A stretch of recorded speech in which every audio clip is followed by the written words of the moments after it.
Hello, and welcome to Kaide Tarot, a place for intuitive connection and spiritual guidance. So for this reading, I want to start by introducing these two decks. I love Sufism, and it blends mysticism, poetry, and self-reflection. So this first deck is the Sufi Tarot deck, and the oracle deck I'm going to be using is the Rumi oracle deck, which Rumi is a Sufi poet, so I feel like these are going to blend beautifully. I like the idea of this reading being I don't know these cards too well at all, but it feels like I'm doing what it means to create without an agenda. So let's play and express, flow freely together through these divine energies. Let's see if we can make some magic. So Sufism, also some people say Sufism, I prefer Sufism, is less focused on doctrine and more on direct personal experience of the divine. At its root, Sufism is like a path of the heart. It teaches that the greatest journey is the one inward, to remember your true nature and to dissolve the ego's illusions so you can experience union with the divine. There's a beautiful concept in Sufism called fana, I believe that's how you say it, meaning alienation of the ego. So only divine love remains. So the Sufi tarot in this light is more about inner transformation, asking what layers of my ego can I pull back to be closer to the truth, or where is love guiding me? So for today, I thought it would be great to use the question, what is the medicine for your heart at this phase in your life? I felt like that was really helpful. Felt like we could get some clarity with that question. So what is the medicine for the collective's heart at this phase in their life?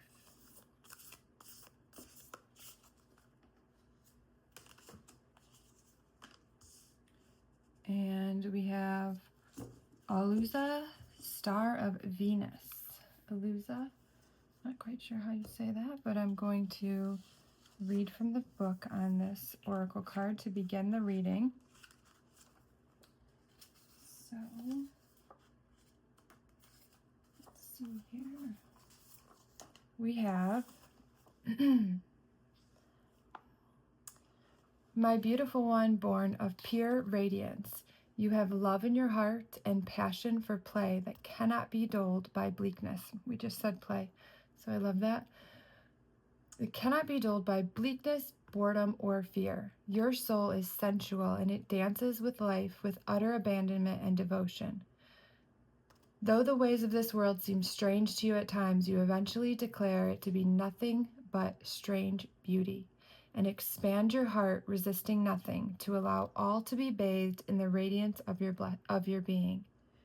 You are here to share the light of another world, a blessed world of consciousness, pure and divinity so absolute that it transcends duality and instead brings all the oneness of the greatest love.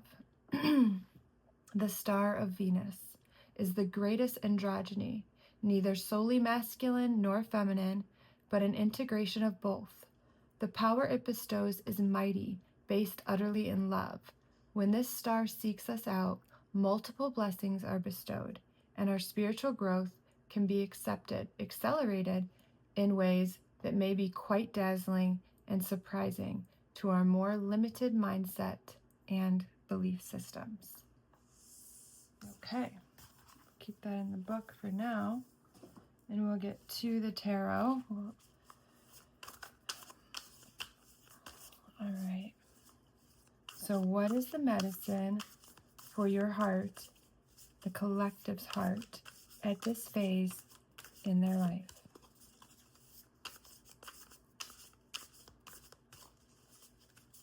I love these cards. They're so pretty. So,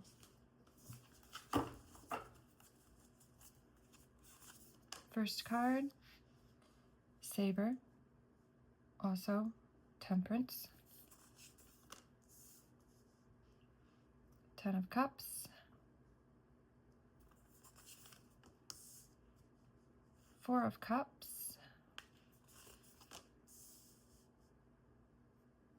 Two of Swords, and Strength. This is the Strength card. I love how the infinity sign is always at the top of the Strength cards, almost always. So, infinite strength. Saha of Cups, doing my best to pronounce these properly. This is also the King of Cups. The Ace of Swords, Two of Coins, Son of Cups or Knight of Cups, and the Alchemist, also the Magician. Okay. So,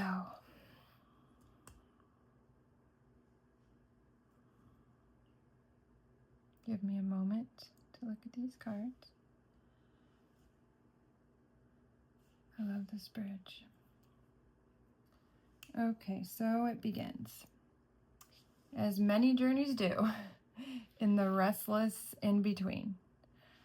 So with Temperance here, you're learning to live in the grace of the middle space, where your past is dissolving and your future is being gently kneaded by unseen hands. So this is saying, let life live through you. Let that storm and the calm of life sit together in your heart. And with the Ten of Cups, you know, the happy family cup, the happiness after trial cup, this is saying, this is the promise that your heart's longing is not in vain.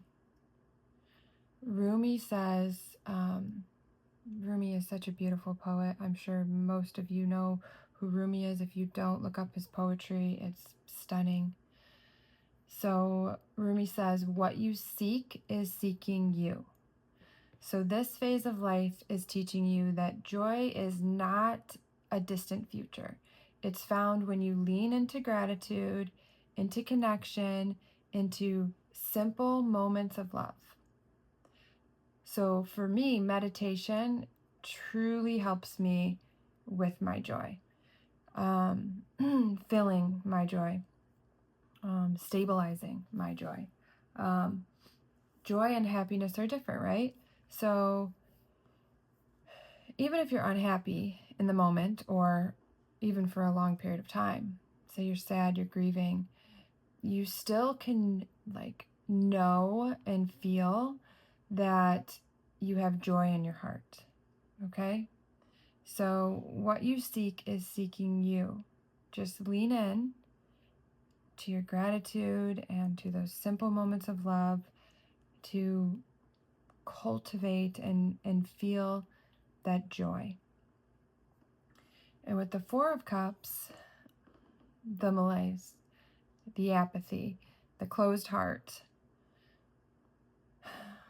Sometimes the heart closes not because it's broken, but because it's overfed by the illusions of this world.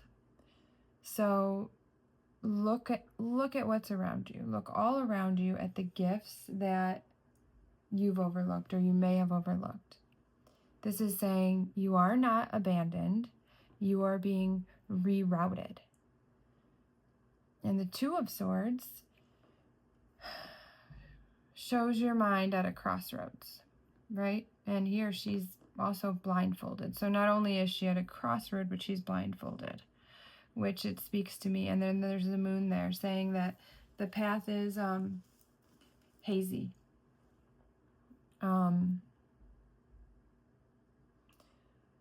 But Sufi masters would remind us that close your eyes, fall in love, and stay there. So when I have to make a crossroad decision, I usually close my eyes and I think about the two paths that I could take. And because I'm like a visual learner, because my visions feel very vivid to me, and I close my eyes, and whichever path looks brighter, like when I think about going this route or this route, the images, the visions that I see, which path is more illuminated, and that is the path that I choose. That's how I've always made that decision. So I feel like that's what this card is saying. Like, the decision is not meant to be made from logic, but from your chest, from your knowing, from your breath. The medicine is inner trust. What feels like a burden now will soon reveal itself as a blessing. So it may be difficult to make that decision. It can often be very difficult to make the decision that we know is the right decision. And this is saying that that is the medicine you need, that inner trust to follow your heart, to follow that feeling in your chest, your knowing, and that burden will relieve, and the blessing will be revealed. And you have infinite strength. You have infinite strength as a spiritual being. Believe it or not. With strength, we're reminded that the greatest strength is gentleness. Try not to carry the whole world on your shoulders. That's what I'm getting with that card, next to that card. And then the King of Cups. Look at this overflowing, abundant waterfall. So the King of Cups anchors you in emotional mastery. He has his emotions mastered, and that's not to say that he's cold. That's to say that he knows himself. He knows himself thoroughly. He knows how to master his emotions. So this is a call to remain calm within the storm.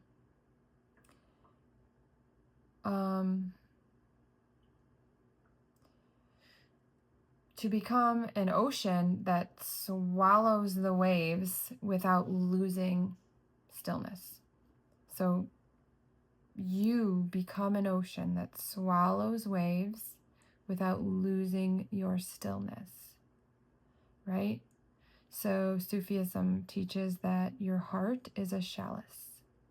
Keep it upright and let the divine fill it with wisdom and compassion. So if you're able to know yourself well and deeply enough that you can anchor those emotions, right?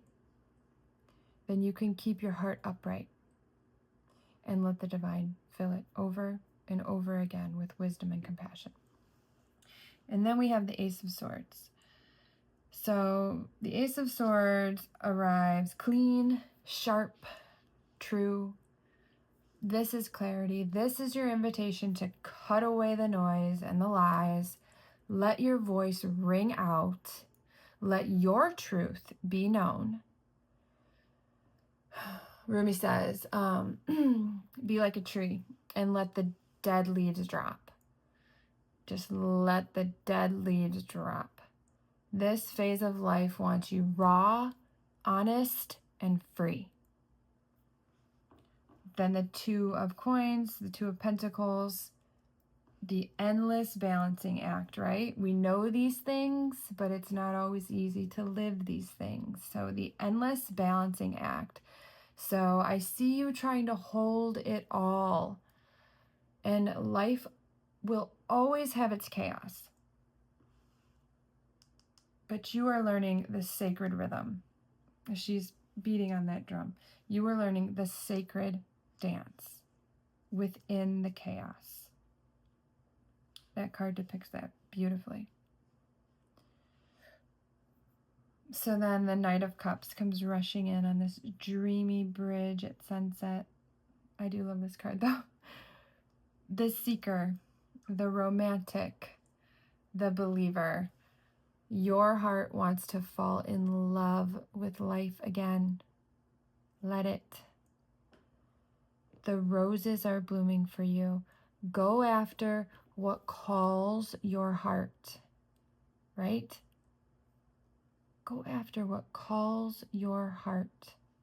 I know you're trying to balance it all, but I really think this medicine that your heart needs at this phase of your life is to trust yourself, trust your heart, lead from your heart, allow yourself to be raw, honest, and free. Work up that strength. You have infinite strength. Believe in it. Let your voice ring out. Let your truth be known. And then finally, we have the Alchemist, the Magician, the card of full power, the card of sacred creation. Everything you've been through has prepared you for this phase of life that you're in right now. You are not broken, whatever you are going through. You are becoming, right? You are becoming, and you are the pearl in that oyster. It takes time. It takes phases to become that pearl. So I know this book is awesome for Sufi Tarot, and I really like what it has to say here for the Alchemist, the Magician. So I am going to read that to you. Upright, strong will, ability to manifest, create, determination, focused, power of single-pointed awareness. The alchemist transforms and transmutes that which can be seen. It's so funny because I was just reading this page earlier and I was like, I don't know these cards. I'm not going to do these cards. And then I was like, you know what? No, I love Sufism and I want to learn these cards. So why not? What the heck? Why not just try and wing it on a video? And I was just reading this page. It's perfect. I love that synchronicity. So the alchemist transforms and transmutes that which can be seen. From the outside world, this process may appear magical, and thus this card has traditionally been known as the magician. But the alchemist is not a magician. He is a manifester, enigmatic and commanding. He uses his power of concentration to effect change. He represents motion, not stillness. I loved that line. Yes, outer movement is always preceded by inner movement, but the alchemist is concerned more with manifesting on the physical level than the spiritual level. He has mastered Sufi practices of meditation, mindfulness, gratitude, and surrender, which enable him to take ideas from the ethereal plane and crystallize them into reality. He represents Jalal, masculine sometimes, egoic, Jalal masculine attributes that want to be perceived and recognized. He is active rather than passive aggressive, more than receptive, and embodies the yang energy more than the yin, earthly and concerned with the tangible. He is goal-oriented and uses his focus as concentration to produce quantifiable results. In Sufi terminology, he is concerned with the zahar, the external, rather than the batin, the inner. When this card appears for you, you are being asked to become aware of your full potential, especially where there is a need to transform some things, right? Speaking your inner truth, following what you feel in your chest. You are being led to the talents, abilities, and resources you have access to and need to connect with to succeed.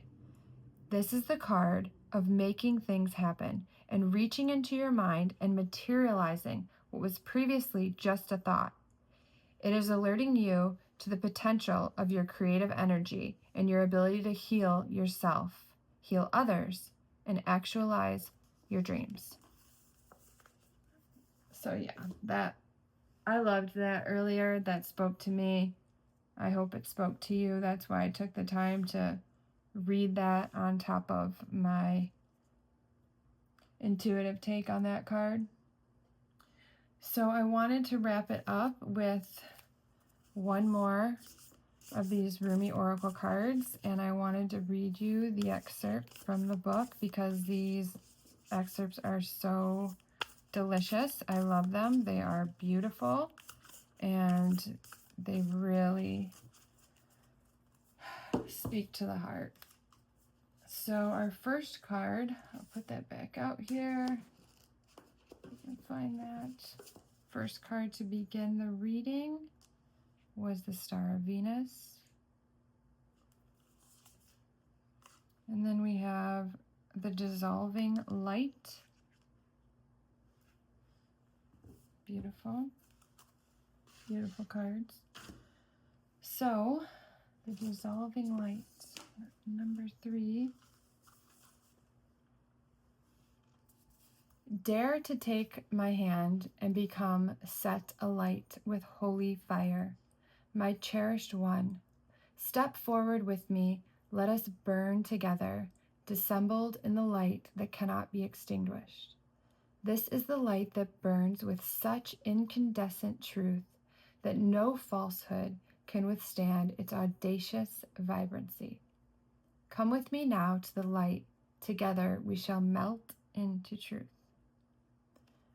There is a light so intense, so powerful, that nothing other than itself, its own truth, can exist in its presence. Synchronicity, this is blending in. It is the sacred seed, the star of your being, lit up from within. It is the light that never goes out. It is the light that is so powerful, it is beyond duality of light and dark, cannot ever be extinguished or diminished, and quite simply, beyond all logic, just is. Your truth. Your truth, which we were speaking of, is the medicine that you need right now at this phase in your life. Certainly, no lie or deception, no boundary or defense can remain intact in its presence.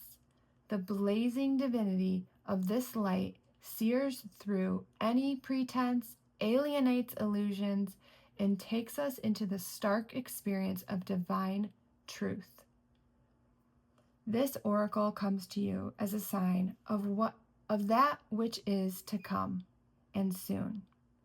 The beloved divine presence is calling to you, igniting within your deepest being so that it may have its way with you. The divine wishes to live through you and into the world, reaching into the hearts of many and igniting those hearts into greater life. It is a clever and insatiable lover. It will stop at nothing until the entire human race is restored to the wild divine freedom of ecstatic divine reunion, completely and utterly ignited in love. And so the great lover, the divine, calls for you to enter into the white-hot field of its passionate presence. There will be a sizzle and a burn. It cannot be otherwise. Beautiful ending. That feels like a grand finale for me. Ooh, I love that. So, yeah, I hope that you enjoyed this reading. If you don't know about Sufism, I hope you learned a little bit today. Maybe you'll dig a little bit deeper into it. It's absolutely beautiful.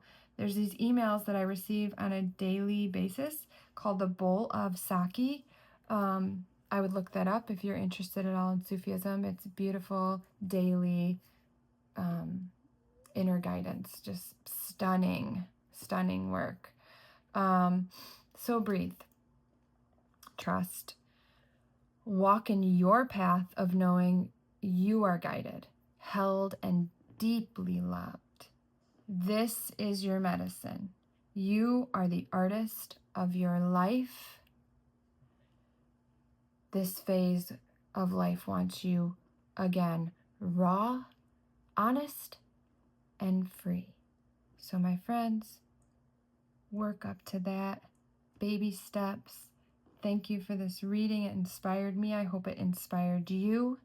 Please leave a comment or like or subscribe if you would like more of this spiritual connection. I absolutely love it. Thank you for being here, and have a wonderful, here it is evening right now. Have a wonderful evening or day if it is day where you are. Thank you.